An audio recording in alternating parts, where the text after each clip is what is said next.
किसान भाइयों नमस्कार। अभी आज हम बात करेंगे डॉक्टर राहुल कुमार जी से, जो असिस्टेंट प्रोफेसर कम जूनियर साइंटिस्ट हैं, कृषि महाविद्यालय गढ़वा, झारखंड में। अभी खास करके देखा जाए तो धान का सीज़न, खरीफ सीजन की मुख्य फसल धान है और उसकी रोपाई प्राय देखा जाए तो अधिकतर क्षेत्रों में हो गया है। और अभी खास करके देखें तो झारखंड हो या बिहार में मानसून थोड़ा देर से सक्रिय अच्छा हुआ है और अभी 10-12 दिन से देखा जा रहा है कि लगातार बारिश हो रही है।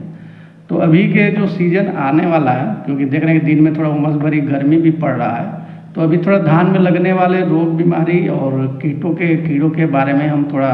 डॉक्टर राहुल जी से जानेंगे। डॉक्टर राहुल जी,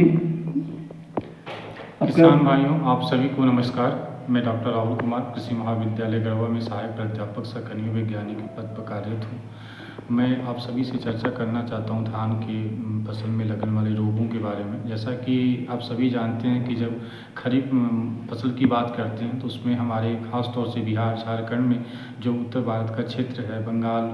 उत्तर प्रदेश, इस सभी राज्यों में धान की खेती बहुतायत मात्रा में की जाती है और किसानों का मुख्य जो आय का स्रोत भी है तो वो कृषि है और कृषि में धान को प्राथमिकता दी जाती है और प्रथम स्थान पर रहता है। और इसका उत्पादन सही ढंग से हो, किसानों को अच्छा मुनाफा मिले, फसल में उत्पादन अच्छा हो, इसके लिए हमको एक बात का ज़रूर ध्यान देना चाहिए कि हमारे फसल में रोग के द्वारा या कीटों के द्वारा जो नुकसान होता है, जिसके चलते हमारा उत्पादन ही नहीं घटता बल्कि उस उत्पाद की जो क्वालिटी है, जो उसका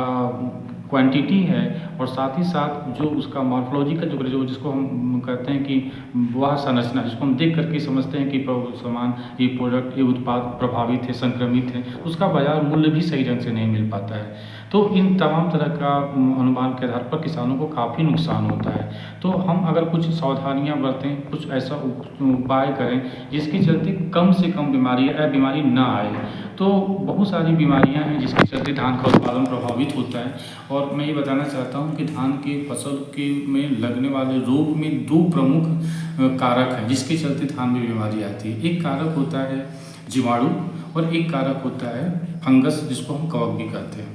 मैं बात करना चाहता हूँ प्रथम दौर में जीवाणु के बारे में। जीवाणु से जो बीमारी होती है, ये बीमारी पौधों में रोपाई के 14 से 15 दिन के बाद इस बीमारी का आगमन हो जाता है। इसके प्रारंभिक जो लक्षण, जिसको हम सिम्टम बोलते हैं या लक्षण बोलते हैं, आप देखेंगे पत्तियों पर किनारे किनारे से जो मार्जिन हिस्सा होता है या जो पत्ती का टॉप हिस्सा होता है, ऊपरी हिस्सा होता है और किनारे वाला हिस्सा होता है, वो सफ़ेद होने लगता है और सफ़ेद होने के साथ साथ पूरी पत्तियों पर उसका प्रभाव होने लगता है और पत्तियां सूखने कर गिरने लगती हैं। और बैक्टीरिया के द्वारा जो बीमारी होता है, जो जीवाणु के द्वारा बीमारी होता है, इसको हम जीवाणु झुलसा के नाम से भी जानते हैं। यह बीमारी का जब चरम स्थान होता है, अपने चरम परिस्थिति में होता है, उस अवस्था को हम बोलते हैं क्रिसक फेज, जो कि रोपाई के 30 दिन के आसपास आता है। यानी रोपाई के इससे 3 से 4 सप्ताह के बाद ये बीमारी, यानी 28-30 दिन पर बीमारी का अपना चरम सीमा होता है। तो वो 28-30 दिन पे जो आता है उसके प्रभाव से क्या होता है कि फसल जो हमारा खेतों में लगे रहते हैं, उन फसलों में जगह जगह से लगेगा कि हमारा धान कोई सड़ गया है या कोई उखाड़ के ले गया है, वो जगह बिल्कुल एकदम रिक्त हो जाएगा जो कृषक फेज में जब आ जाता है। तो और पत्तियां पूरी तरह से एकदम आपको काले रंग का या भूरा रंग का या लाल हो जाती हैं। पौधों का जो बढ़वार है, जो हाइट है, वो बढ़ेगा नहीं, पौधा बौना हो जाता है और पूरा उसके जड़ को अगर उखाड़ करके हम देखेंगे तो पूरा उसका जड़ काला रंग का या भूरा रंग का दिखाई देता है। एक इसके और लक्षण है जो किसान भाई बड़े आसानी से समझ सकते हैं। जिस भी खेत में जीवाणु के द्वारा या जीवाणु झुलसा लगा होता है, उसकी मेड़ पर यदि किसान जाएंगे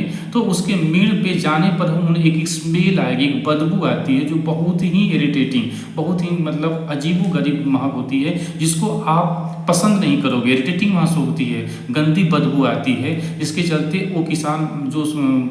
समझदार हैं या जो किसान अनुभवी हैं, जो जानते हैं कि क्या इस बीमारी के लक्षण है, तो उनको अनुमान लग जाता है कि हमारे खेत में जीवाणु झुलसा लगा हुआ है, जिसके चलते पूरा जो फसल है, जो पूरा पौधा है, वो पूरा विकृत हो जाएगा। पूरा पौधा आपका लाल होकर के झुलस जाएगा और पौधे की हाइट एकदम आपको बढ़ेगी नहीं, वो बौना हो जाएगा और ये खेतों में जगह जगह से देखने को आपको मिलती है। या उस खेतों में बीमारी ज़्यादा आती है जिस खेतों में पानी का जमाव लंबे समय तक हो, या आसपास ऐसा खेत है जिसमें बीमारी लगी हुई हो, उसका पानी आपके खेत में आया हो तो उसके द्वारा भी ये बैक्टीरिया एक खेत से दूसरे खेत में चली जाती हैं, ट्रांसफ़र हो जाती हैं। या ऐसे खेतों में आती हैं जिस खेत में नर्सरी से जो पौधा आप उखाड़ कर इसका बिचड़ा लगाए हैं और वो खेत में मट्टी में या उसके बिचड़ा में संक्रमण बिग जीवाणु का है, तो वहाँ पर भी इसके लक्षण देखे जाते हैं। तो वहाँ से उठ करके अगर आपके खेत में आया है तो वहाँ से भी ये ट्रांसफ़र हो जाता है। तो इसके 2 मैंने जो आपको लक्षण बताया, पत्तियों का लाल हो जाना, पत्तियों को किनारी हिस्सा जो ऊपर का हिस्सा है, टॉप हिस्सा या मार्जिन हिस्सा, उसका सफ़ेद हो जाना, यह प्रारंभिक लक्षण है। और जब कृषक फेज में पत्तियां बिल्कुल आपको झुलस जाएंगी, काली हो जाएंगी, लाल हो जाएंगी और पौधे बिल्कुल सड़ जाते हैं, उनकी जड़ को उखाड़ोगे तो आसानी से हाथ में दम आ जाते हैं। और उसके बाद बहुत सारे सेप्टोफाइट उसमें फंगस भी लग जाते हैं। लेकिन जो मुख्य कारण होता है वो जीवाणु होता है, जिसको हम जेंथोमोनास के नाम से जानते हैं। जेंथोमोनास जीवाणु का नाम है जिसके चलते बीमारी आती है। अगर हम बात करते हैं उपचार के बारे में कि किसान भाई को बीमारी ना आए खेत में, इसके लिए उन्हें क्या करना चाहिए। प्रथम क्या करना चाहिए कि हमें कुछ सावधानियां बरतनी चाहिए, जिसमें सावधानियां में क्या है कि जिस खेत में अगर आपको धान की खेती करनी है तो उसको में अगर पहले से ज़्यादा घास है, ज़्यादा उसमें खरपतवार है, तो उस खरपतवार को अच्छी तरीके से आपको निकाल देना चाहिए। क्योंकि जिस खेत में ज़्यादा घास लगे जाते हैं या मेड़ पे घास रहते हैं तो उस खेतों में इसकी बीमारी के आने की संभावनाएं ज़्यादा होती हैं। तो हमें मेड़ की सफाई और खेतों की अच्छी तरीके से साफ सफाई करनी चाहिए। दूसरे महत्वपूर्ण चीज़ें होती हैं कि जिस खेत में पानी का जमाव है, लो लैंड है, निचला हिस्सा का भूमि है, उस खेत में यूरिया हमें कम से कम देना चाहिए। या अगर हम नहरी क्षेत्र की बात करें, बहुत जगह जैसे नहर का पानी एक खेत में आ गया तो फिर वो पूरी सीजन तक पानी भरा रहता है। हाँ, तो उन क्षेत्रों में जहाँ पर अगर एक प्लॉट में बीमारी लगी है और उस प्लॉट में बीमारी लगी है और उसी खेत का पानी दूसरे खेत तीसरे खेत में जाता है तो ये माइग्रेशन का एक बढ़िया माध्यम हो जाता है, जिसके चलते जो संक्रमण करने वाले जीवाणु हैं वह एक खेत से कई खेतों में पहुँच कर संक्रमण कर सकते हैं। या पानी का जमाव जहाँ पे होता है, लंबे समय तक पानी रुका रहता है तो उसकी जो जड़ें में बैक्टीरिया जो जीवाणु हैं वो ज़्यादा सर्वाइव करती हैं, जिसके चलते भी बीमारी आती है। या पानी खेत में पानी लगा हुआ है, चिपचिपापन है और एकाएक पौधा में पानी खत्म हो गया, सूख गया और उसके बाद फिर बारिश हुआ, तो जैसे बारिश होगा तुरंत बारिश के बाद ही जैसे मौसम बैक्टीरिया के लिए, क्योंकि आप सभी जानते हैं कि 26 से 28 डिग्री सेंटीग्रेड जो तापमान होता है वो जीवाणु के ग्रोथ के लिए अच्छा माना जाता है। तो जब पौधा में पानी का जैसे ही थोड़ा सा मॉइस्चर लेवल बढ़ता है, जीवाणु का ग्रोथ बहुत प्रकोप बढ़ेगा और उसके चलते पौधा काफ़ी नुकसान होता है। तो जो हम चर्चा कर रहे थे प्रबंधन का, तो प्रबंधन में क्या है कि हमें यूरिया जिस खेत में जो लो लैंड एरिया है या फिर जहाँ पे बीमारी का लक्षण हमको दिखाई दिया, जिससे हमको सब पत्तियों पर सफ़ेद सफ़ेद दिखाई दे रहा है, तो फिर हमें यूरिया का प्रयोग कम कर देना चाहिए, बल्कि हमको वहाँ पे सल्फर का प्रयोग करना चाहिए। सल्फर से थोड़ा सा उसमें प्रिकॉशन होती है या थोड़ा सा बीमारी आने की संभावनाएं घट जाती हैं। दूसरी चीज़ें क्या है कि एक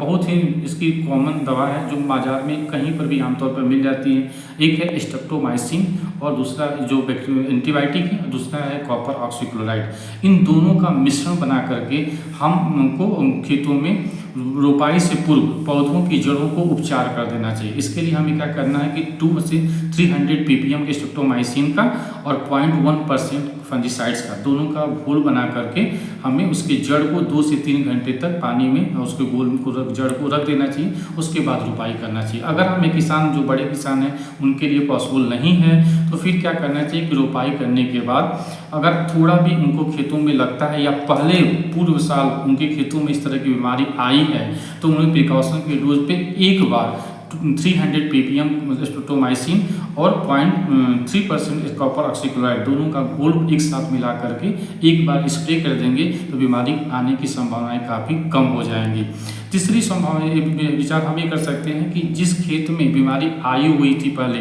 उस खेत की मई जून के महीने में हमको गहरी जुताई कर देना चाहिए, क्योंकि इसके जो जीवाणु के जो कारक हैं वो जीवाणु वहाँ पनपने न पाए, सर्वाइव न करने पाए, जिसके चलते हमारे खेत में पुनः उसकी पुनरावृत्ति न होने पाए और हमारा फसल सुरक्षित रहे और उत्पादन हम अच्छा कर सकते हैं। तो इस तरह से किसान भाई इस सावधानियों को बरत करके एक उत्पादन सही ढंग से कर सकते हैं और उत्पादन के साथ साथ उनकी जो उत्पाद की जो क्वालिटी होती है, गुणवत्ता रहती है, वो गुणवत्ता को बरकरार रख सकते हैं और एक अच्छा मुनाफा कमा सकते हैं। धन्यवाद।